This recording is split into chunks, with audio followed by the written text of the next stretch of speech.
ಬಂಧುಗಳೇ ನಮಸ್ಕಾರ, ಹೇಗಿದ್ದೀರಿ ಎಲ್ರು? ಬಂಧುಗಳೇ, ಮನುಷ್ಯನಿಗೆ ಸಾವು ಯಾವಾಗ ಹೇಗೆ ಯಾವ ರೂಪದಲ್ಲಿ ಬರುತ್ತೆ ಅಂತ ಹೇಳೋದಿಕ್ಕೆ ಸಾಧ್ಯ ಆಗೋದಿಲ್ಲ.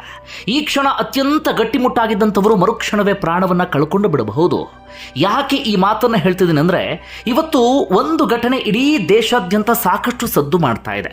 ಒಂದೇ ಕುಟುಂಬದ 5 ಮಂದಿ ದಾರುಣವಾಗಿ ಪ್ರಾಣ ಕಳ್ಕೊಂಡಿದ್ದಾರೆ.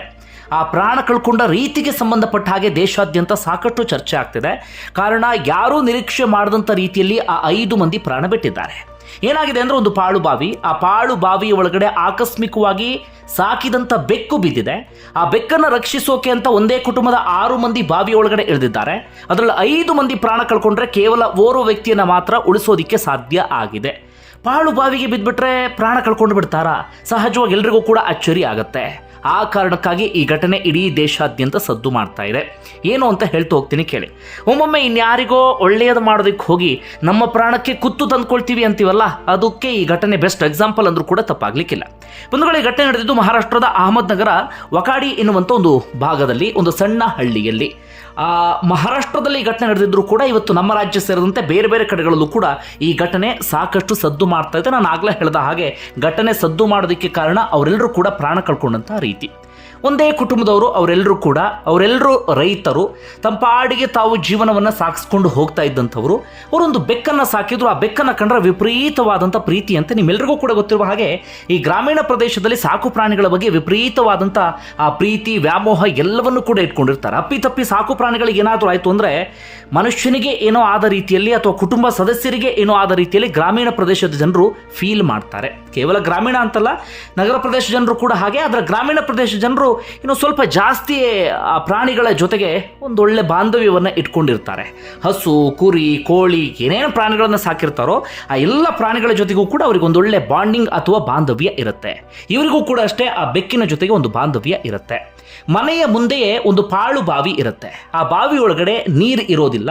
ಆ ಬಾವಿಯನ್ನು ಮುಚ್ಚೋದಿಕ್ಕೂ ಕೂಡ ಇವರು ಹೋಗಿರೋದಿಲ್ಲ. ಆ ಬಾವಿಯಲ್ಲಿ ಈ ಸುತ್ತಮುತ್ತ ಊರಿನ ಜನರೆಲ್ಲರೂ ಕೂಡ ಕಸ ತಂದು ಹಾಕ್ತಾ ಇದ್ರು. ಇವ್ರ ಮನೆಯಿಂದ ಸ್ವಲ್ಪ ಮುಂದೆ ಇದ್ದಂತಹ ಬಾವಿ ಅದು. ಕಸ ಬೇರೆ ಕಡೆ ಎಸೆಯೋದು ಬೇಡ ಅಂತ ಬಾವಿಗೆ ತಂದು ಕಸವನ್ನು ಹಾಕ್ತಾ ಇದ್ರು. ಆ ಬಾವಿಗೆ ಇವರು ಸಾಕಿದಂಥ ಬೆಕ್ಕು ಆಕಸ್ಮಿಕವಾಗಿ ಬಿದ್ದುಬಿಟ್ಟಿದೆ. ಬೆಕ್ಕು ಜೋರಾಗಿ ಕೂಗೋದಕ್ಕೆ ಶುರು ಮಾಡಿದೆ. ಇವರಿಗೆ ತಡ್ಕೊಳ್ಳೋಕೆ ಸಾಧ್ಯ ಆಗಿಲ್ಲ. ಆ ಬೆಕ್ಕನ್ನು ಸೇವ್ ಮಾಡಲೇಬೇಕು ಅಂತ ಹೇಳಿ ಓರ್ವ ವ್ಯಕ್ತಿ ಬಾವಿ ಒಳಗಡೆ ಇಳಿದಿದ್ದಾರೆ ಸಂಜೆಯ ಸುಮಾರಿಗೆ. ಬಾವಿ ಒಳಗಡೆ ಇಳಿದಂತಹ ಆ ವ್ಯಕ್ತಿ ವಾಪಸ್ ಬರಲಿಲ್ಲ. ಬಾವಿ ಒಳಗಡೆ ಇಳಿತಾ ಇದ್ದ ಹಾಗೆ ವಿಲವಿಲ ಒದ್ದಾಡೋದಕ್ಕೆ ಶುರು ಮಾಡಿಕೊಂಡಿದ್ದಾರೆ. ಇದನ್ನು ಮೇಲ್ಗಡೆ ಇದ್ದಂಥ ಉಳಿದವರು ಗಮನಿಸಿದ್ದಾರೆ. ಹೀಗಾಗಿ ಆ ವ್ಯಕ್ತಿಯನ್ನು ರಕ್ಷಣೆ ಮಾಡಬೇಕು ಅಂತ ಇನ್ನೊಬ್ಬ ವ್ಯಕ್ತಿ ಕೆಳಗಡೆ ಇಳಿದಿದ್ದಾರೆ. ಆ ವ್ಯಕ್ತಿಯು ಕೂಡ ವಾಪಸ್ ಬಂದಿಲ್ಲ. ಹೀಗಾಗಿ ಮೇಲ್ಗಡೆ ಇದ್ದಂಥ ಉಳಿದವರಿಗೆ ಆತಂಕ ಶುರುವಾಗಿದೆ. ಹೀಗಾಗಿ ಉಳಿದವರು ಕೂಡ ಬಾವಿಯ ಒಳಗಡೆ ಒಬ್ಬರಾದ ನಂತರ ಒಬ್ಬರು ಇಳಿದಿದ್ದಾರೆ. ಆದರೆ ಯಾರಿಗೂ ಕೂಡ ವಾಪಸ್ ಬಾವಿಯಿಂದ ಮೇಲ್ಗಡೆ ಹತ್ತಿ ಹೋಗೋದಕ್ಕೆ ಸಾಧ್ಯ ಆಗಲೇ ಇಲ್ಲ. ಕೊನೆಯದಾಗಿ ಒಬ್ಬ ವ್ಯಕ್ತಿ ಏನು ಮಾಡ್ತಾರೆ, ಅವರೆಲ್ಲರೂ ಕೂಡ ಬಾವಿನ ಬೇರೆ ಬೇರೆ ರೀತಿಯಲ್ಲಿ ಇಳಿದು ಬಿಟ್ಟಿದ್ದಾರೆ. ಆದರೆ ಓರ್ವ ವ್ಯಕ್ತಿ ಮಾತ್ರ ಸೊಂಟಕ್ಕೆ ಹಗ್ಗವನ್ನು ಕಟ್ಕೊಂಡು ಆ ಹಗ್ಗವನ್ನು ಬೇರೆ ಕಡೆಗೆ ಅದನ್ನು ಟೈ ಮಾಡಿ ಕೊನೆಯದಾಗಿ ಆ ವ್ಯಕ್ತಿಯು ಕೂಡ ಬಾವಿ ಒಳಗಡೆ ಜಂಪ್ ಮಾಡಿದ್ದಾರೆ. ಆ ಜಂಪ್ ಮಾಡಿದಂಥ ವ್ಯಕ್ತಿಯು ಕೂಡ ಜೋರಾಗಿ ಕಿರ್ಚಾಡೋದಕ್ಕೆ ಶುರು ಮಾಡಿಕೊಂಡಿದ್ದಾರೆ.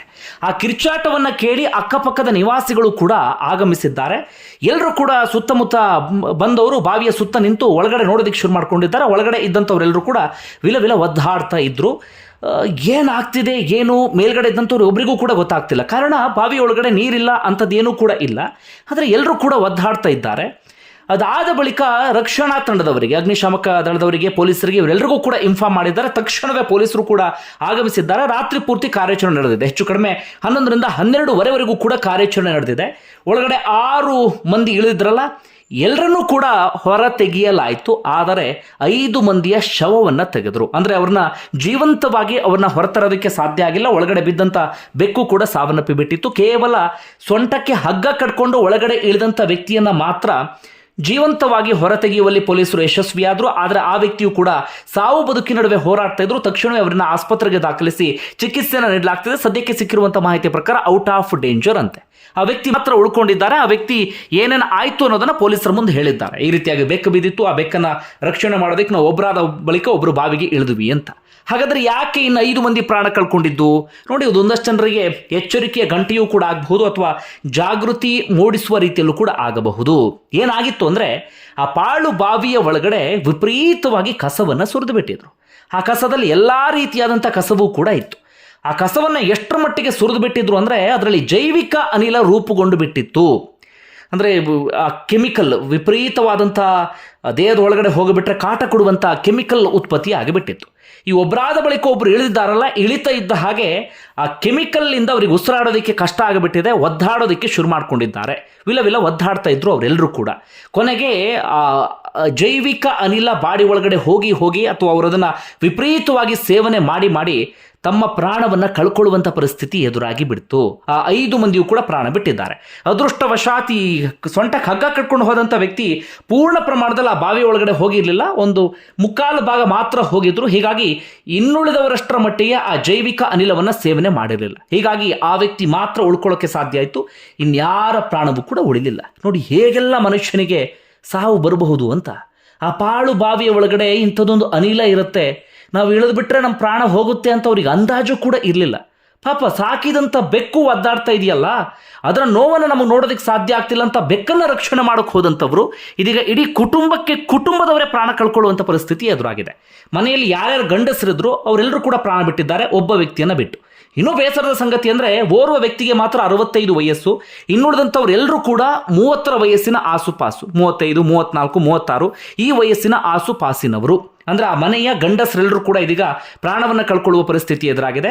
ಹೆಂಗಸರು ಮಾತ್ರ ಉಳ್ಕೊಂಡಿದ್ದಾರೆ. ನೋಡಿ ಹೇಗೆಲ್ಲ ಮನುಷ್ಯನಿಗೆ ಸಾವು ಬಂದು ಬಿಡುತ್ತೆ ಅಂತ. ಈ ಕಾರಣಕ್ಕಾಗಿ ಹೇಳೋದು, ಪಾಳು ಬಾವಿಯನ್ನು ಖಾಲಿ ಬಿಟ್ಟಂಥ ಸಂದರ್ಭದಲ್ಲಿ ದಯವಿಟ್ಟು ಅದನ್ನು ಮುಚ್ಚಿಲ್ಲ ಅಂತ ಆದರೂ ಕೂಡ ಈ ರೀತಿಯಾಗಿ ಕಸವನ್ನು ತಂದು ಸುರಿಬೇಡಿ. ಹೇಳೋಕ್ಕಾಗಲ್ಲ, ಒಮ್ಮೊಮ್ಮೆ ಬಾವಿ ಒಳಗಡೆ ಇಳಿಯುವಂಥ ಪ್ರಸಂಗ ಬಂದುಬಿಡಬಹುದು. ಆಗ ಇಳಿದಾಗ ಇಂತಹ ದುರ್ಘಟನೆಗಳು ಸಂಭವಿಸುವಂಥ ಸಾಧ್ಯತೆಯೂ ಕೂಡ ಇರುತ್ತೆ. ನೀವೇನಾದರೂ ಬೇರೆ ಕಡೆಗಳಲ್ಲಿ ಇಂತಹ ಘಟನೆಯನ್ನು ಕೇಳಿದರೆ ಅದನ್ನು ಕಮೆಂಟ್ ಬಾಕ್ಸಲ್ಲಿ ಮೆನ್ಷನ್ ಮಾಡಿ. ನನಗೊತ್ತು ಈ ಘಟನೆ ನೋಡಿ ಯಾವುದೋ ಸಿನಿಮಾ ನೋಡೋದ ರೀತಿಯಲ್ಲಿ ಫೀಲ್ ಆಗಿಬಿಡ್ತು. ಅಂದರೆ ಸಿನಿಮಾದಲ್ಲೆಲ್ಲ ಇಂಥ ಘಟನೆಯನ್ನು ನೋಡ್ತಾ ಇದ್ವಿ, ದೃಶ್ಯವನ್ನು ನೋಡ್ತಾ ಇದ್ವಿ, ಆದರೆ ಇದೀಗ ನಿಜ ಜೀವನದಲ್ಲೇ ಇಂಥದ್ದೊಂದು ಘಟನೆಯನ್ನು ನೋಡುವ ಹಾಗಾಯಿತು. ಇದು ಮಹಾರಾಷ್ಟ್ರದ ಘಟನೆ. ಹಾಗೆ ಇನ್ನೊಂದು ಘಟನೆ ಇವತ್ತು ದೇಶಾದ್ಯಂತ ಸದ್ದು ಮಾಡಿದ್ದು ಹರಿಯಾಣದ ಘಟನೆ. ಅಲ್ಲಿ ಏನಾಗಿದೆ ಅಂದರೆ ಮಹೇಂದ್ರಗಢ ಎನ್ನುವಂಥ ಭಾಗದಲ್ಲಿ ಶಾಲಾ ಬಸ್ ಒಂದು ಮಗುಚಿ ಬಿದ್ದಿದೆ. 6 ವಿದ್ಯಾರ್ಥಿಗಳು ಪ್ರಾಣ ಕಳ್ಕೊಂಡು ಬಿಟ್ಟಿದ್ದಾರೆ, 20 ವಿದ್ಯಾರ್ಥಿಗಳಿಗೆ ಗಾಯ ಆಗಿದೆ. ಇವತ್ತು ಸರ್ಕಾರಿ ರಜೆ ಇತ್ತು, ಆದರೂ ಕೂಡ ಸ್ಪೆಷಲ್ ಕ್ಲಾಸ್ ಅಂತ ಹೇಳಿ ಸ್ಕೂಲ್ನವ್ರು ಕರೆಸ್ಕೊಂಡಿದ್ರಂತೆ. ಆದರೆ ಮಕ್ಕಳ ಅದೃಷ್ಟ ಸರಿ ಇರಲಿಲ್ಲ, ಅವರೆಲ್ಲರೂ ಕೂಡ ಪ್ರಾಣ ಬಿಟ್ಟಿದ್ದಾರೆ. ಅದಕ್ಕೆ ಕಾರಣ ಡ್ರೈವರ್ನ ಅಜಾಗರೂಕತೆ, ಆತ ಪಾನಮತ್ತನಾಗಿದ್ದ ಅಂತ ಹೇಳಲಾಗ್ತಾ ಇದೆ. ಕಂಟ್ರೋಲ್ ತಪ್ಪಿ ಮರಕ್ಕೆ ಡಿಕ್ಕಿ ಹೊಡೆದಂಥ ಕಾರಣಕ್ಕಾಗಿ ಬಸ್ ಪಲ್ಟಿ ಹೊಡೆದಿದೆ ಅನ್ನೋದು ಪ್ರಾಥಮಿಕವಾಗಿ ಗೊತ್ತಾಗ್ತಿರುವಂಥ ಮಾಹಿತಿ. ದಯವಿಟ್ಟು ಶಾಲಾ ಬಸ್ಸನ್ನು ಓಡಿಸುವವರು ದಯವಿಟ್ಟು ಯಾವುದೇ ಕಾರಣಕ್ಕೂ ಆಲ್ಕೋಹಾಲನ್ನು ಸೇವನೆ ಮಾಡೋದಕ್ಕೆ ಹೋಗಬೇಡಿ. ಹಾಗೆ ಇನ್ನೊಂದು ಘಟನೆ ನಮ್ಮ ರಾಜ್ಯದ್ದು, ಎಲ್ಲ ಒಂದೇ ರೀತಿ ಘಟನೆ ಆದ ಕಾರಣಕ್ಕಾಗಿ ಒಂದೇ ವಿಡಿಯೋದಲ್ಲಿ ನಿಮ್ಮ ಮುಂದೆ ಇಡ್ತಾ ಇದ್ದೇನೆ. KSRTC ಹಾಗೆ ಓಮ್ನಿ ಬಸ್ ಡಿಕ್ಕಿಯಾಗಿದೆ. ನ್ಯಾಮತಿ ತಾಲೂಕಿನ ಚಿನ್ನಕಟ್ಟೆಯ ಶಿವಪುರ ಭಾಗದಲ್ಲಿ ನಡೆದಿರುವಂಥ ಘಟನೆ. ಸೂರಗೊಂಡನಕೊಪ್ಪ ನಿವಾಸಿಗಳಾಗಿರುವಂಥ ದೇವರಾಜ್, ರಾಕೇಶ್ ಹಾಗೆ ನಂಜುಂಡಪ್ಪ ಈ 3 ಕೂಡ ಓಮ್ನಿ ಗಾಡಿಯಲ್ಲಿದ್ದರು. ಅವರೆಲ್ಲರೂ ಕೂಡ ಇದೀಗ ಪ್ರಾಣವನ್ನು ಕಳ್ಕೊಂಡಿದ್ದಾರೆ.